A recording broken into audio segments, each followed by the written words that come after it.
Mudança. A família de Fabiano e Sinhá Vitória estão fugindo da seca, e nessa viagem vão também os filhos, Baleia, a cachorra da família, e o papagaio. Após um longo tempo de caminhada, o filho mais velho cai de cansaço e Fabiano pensa em o abandonar, e apesar de seu coração grosso, ele decide carregar o filho por pena.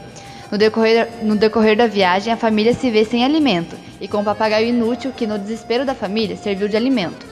Com a continuidade da viagem, Fabiano se depara com uma cerca e se encheu de esperança de encontrar alimento naquele local. Ao chegar lá, a família percebeu que o local estava abandonado e ali se hospedaram.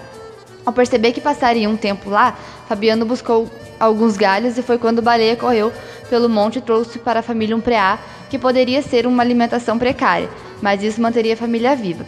Após ver que Baleia havia caçado, Fabiano foi em busca de água e encontrou apenas o resto que estava no bebedouro dos animais, e ele saciou sua sede. Ele passou a imaginar que se chovesse ele poderia se tornar dono daquelas terras e ele e sua família teriam uma vida próspera. Deixando seus pensamentos de lado, ele encheu uma cuia de água para levar para a família que já preparava o preá.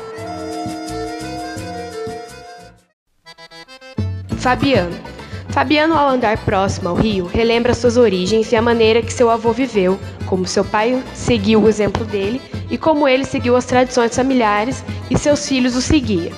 Ele estava satisfeito com sua vida. Antes ele andava com a família, comendo raízes e não tendo lugar fixo. Agora era vaqueiro de uma terra que havia se apossado.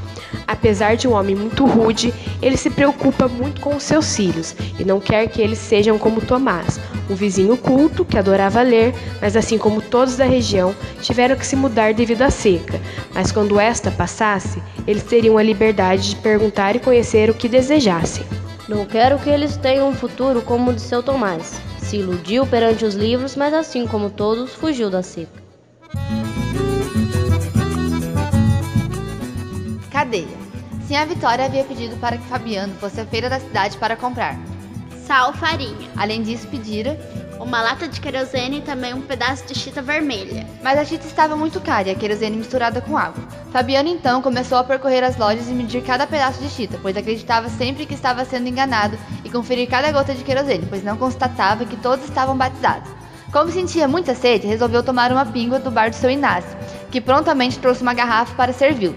Quando virou o primeiro copo, Fabiano poderia jurar que tinha água na pinga e se perguntou mentalmente o porquê Inácio colocava água em tudo, até que tomou coragem e perguntou em voz alta: "O senhor bota água em tudo?" Seu Inácio fingiu não ouvir, então Fabiano decidiu sentar-se na calçada, quando começa a se lembrar das palavras de Tomás, caso alguém começasse a conversar com ele. Quando chegou o soldado amarelo, bateu no ombro dizendo: "Como é, camarada? Vamos jogar um 31 lá dentro?" Fabiano, quando ouviu a farda, ficou nervoso, tentando formular uma frase com as palavras de Tomás, mas tudo que saiu foi um montante de palavras soltas. Isto é, vamos e não vamos, quer dizer, enfim, contanto, conforme. Como estava confuso e sabia que o soldado era uma autoridade, ele o seguiu. Assim que começou o jogo, viu que havia se metido em uma enrascada e rapidamente saiu da bodega e se tocou que precisaria inventar uma desculpa bem bolada para Sinhá Vitória por não levar a chita nem o querosene e ainda ter gastado dinheiro, mas não conseguia, pois era péssimo com mentiras. Enquanto pensava em uma desculpa, o soldado amarelo começou a provocá-lo por ter saído do bar sem se despedir. O soldado passou a insultar e provocar Fabiano, que estava quieto, tentando fugir de brigas. Mas a provocação foi tanta que ele se irritou e insultou a mãe do soldado. Foi quando ele apitou, dizendo: "Toca pra frente." Fabiano, cambaleando por causa da pinga, obedeceu ao cabo e entrou na cadeia, e ouviu uma acusação fajuta, sem ao menos se defender, pois havia sido preso por não saber falar, não saber se explicar. Uma ideia de vingança tomou conta da cabeça de Fabiano: matar todos aqueles que comandavam o soldado amarelo. Sinhá Vitória.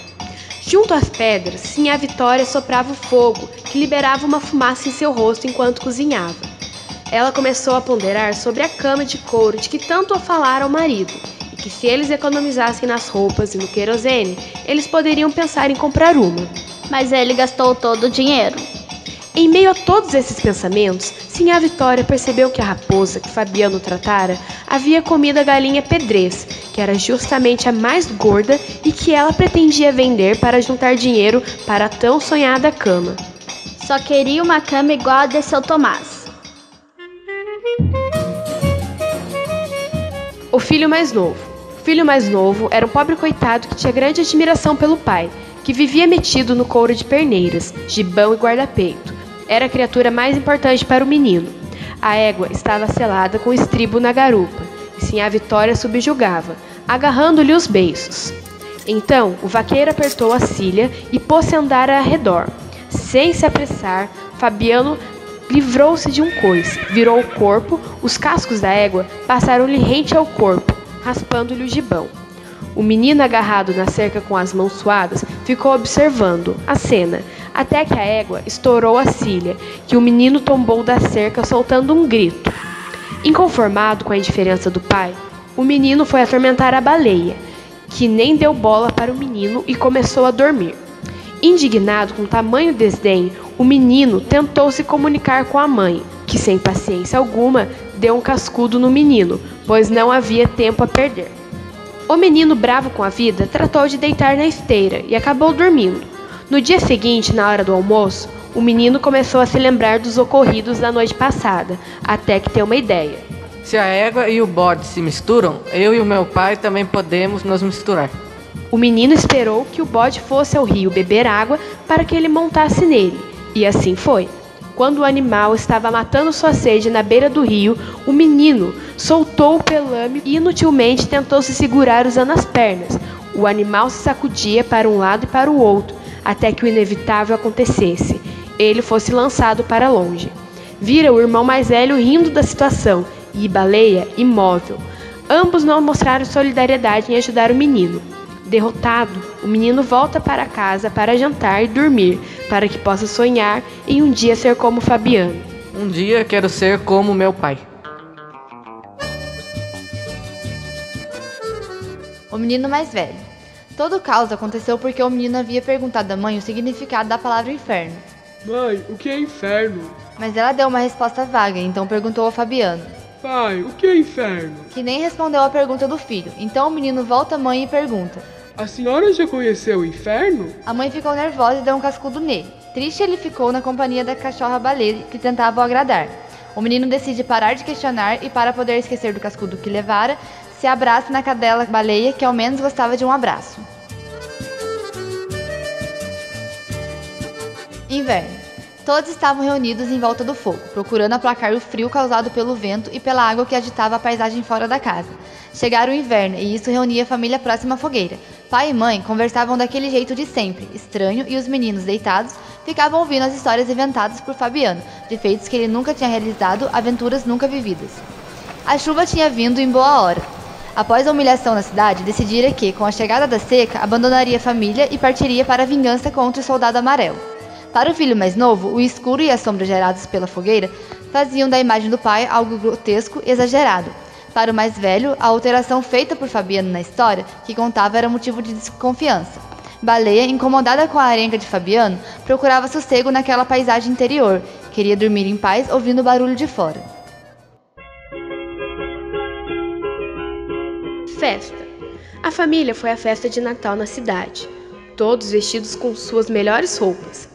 A caminhada longa tornava-se ainda mais cansativa por causa daquelas roupas e sapatos apertados. O mal-estar era geral, até que Fabiano cansou-se da situação, tirou os sapatos, metendo as meias no bolso, livrando-se ainda do paletó e da gravata que o sufocava. Os demais fizeram o mesmo, voltaram ao seu natural. Baleia juntou-se ao grupo. Chegando à cidade, foram todos lavar-se à beira de um riacho antes de se integrarem à festa. Sinhá Vitória carregava um guarda-chuva. O pai espremia-se no meio da multidão, sentindo-se cercado de inimigos. Lembrou-se da humilhação imposta pelo soldado amarelo, quando estivera pela última vez na cidade. Fabiano afastou-se da família e foi beber pinga.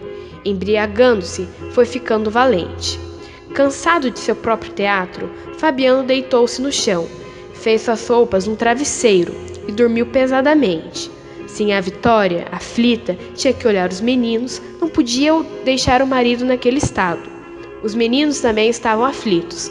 Baleia sumiu na confusão de pessoas, e o medo de que ela se perdesse e não mais voltasse era grande. Distante de tudo, Fabiano roncava e sonhava com o soldado.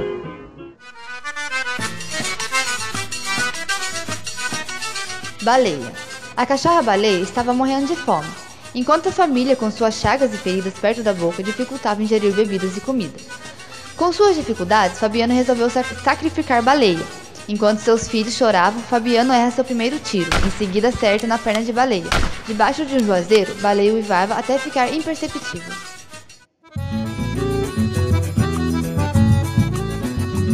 Contas.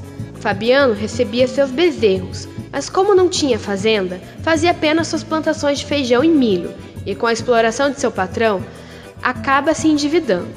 Fabiano se manifestou com seu patrão, e seu patrão o convidara para sair da fazenda.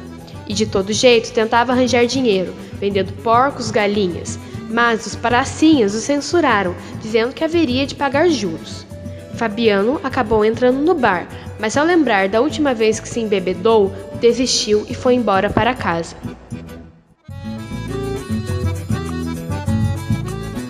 Soldado Amarelo. Fabiano fazia uma busca por uma égua que havia fugido. No meio do caminho é sentido uma presença estranha. Ao se virar, empunhado o facão, Fabiano se depara com o Soldado Amarelo. Ali, no meio da caatinga, a figura que outrora que provocara Fabiano e o mandara preso agora tremia de medo. Não era seu ambiente propício, estava só perdido, junto ao inimigo com o facão.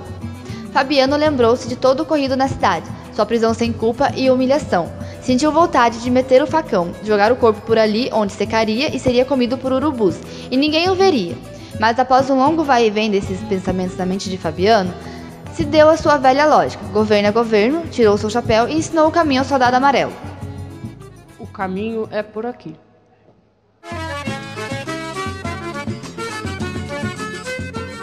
O mundo coberto de penas. O mulungu, próximo ao bebedouro, se enchia de aves de arribações. Elas bebiam água e seguiam em direção ao sul. As aves mataram o gado ao beber sua água que já secava. Disse Dona Vitória, dentro de sua curta capacidade de compreensão. Fabiano demorou um pouco para entender a relação entre as aves e o gado. Como poderia um bicho de penas matar um gado? Enfim compreendeu e tomou uma atitude. Com a espingarda em mãos, que tristemente lembrava Baleia, Fabiano foi até Mulungu dar diversos tiros que derrubavam as ribações. Olhando o céu, ele via cada vez menos nuvens. Era a seca chegando. Lembrou-se de sua caminhada, da sua prisão, das contas com o patrão. E agora seria comido por arribações. Dirigiu-se toda sua angústia às aves, que em sua mente eram as responsáveis não só pelo fim da água, mas pela própria seca. Muitas outras caíram ao chão. Fabiano carregou os bichos para servirem de alimento à família. Fuga. A fazenda secou, os animais morriam. Fabiano matou e salgou um bezerro. Prepararam a nova viagem. Fabiano esperou até o último momento, quando a seca se tornara definitiva, e partiu com a família. Dona Vitória lembrou-se de Baleia, que não os acompanharia dessa vez, e chorou. No caminho, enquanto Dona Vitória puxa uma conversa como sempre monossilábica com o seu marido, as crianças iam à frente. Fabiano achava bom aquilo. A conversa distraía e fazia o caminho parecer menor. E era bom aproveitar o entusiasmo inicial dos garotos. O peso das bagagens fez Fabiano pensar que a égua seria de grande ajuda, mas ele a deixou, pois pertencia a seu patrão. Mais uma vez, é clara a inocente ignorância de Fabiano. Ele já deixava a fazenda sem avisar o patrão, deixando uma dívida imaginária impagável. Qual seria o problema de levar a égua consigo, se mais cedo ou mais tarde ela morreria na seca? O patrão é que não se importaria com ela. Dona Vitória compartilhava seus planos com seu marido. Queria viver num lugar fixo, numa cidade, botar os meninos para estudar, para ter um destino melhor que o deles. Isso incomodava Fabiano, que não se imaginava fazendo nada senão cuidar de bois, e o mesmo futuro pensava para seus filhos. Ao final, Fabiano aceitou a proposta de sua mulher, seguir um rumo ao sul, para viverem numa terra civilizada de gente forte como eles.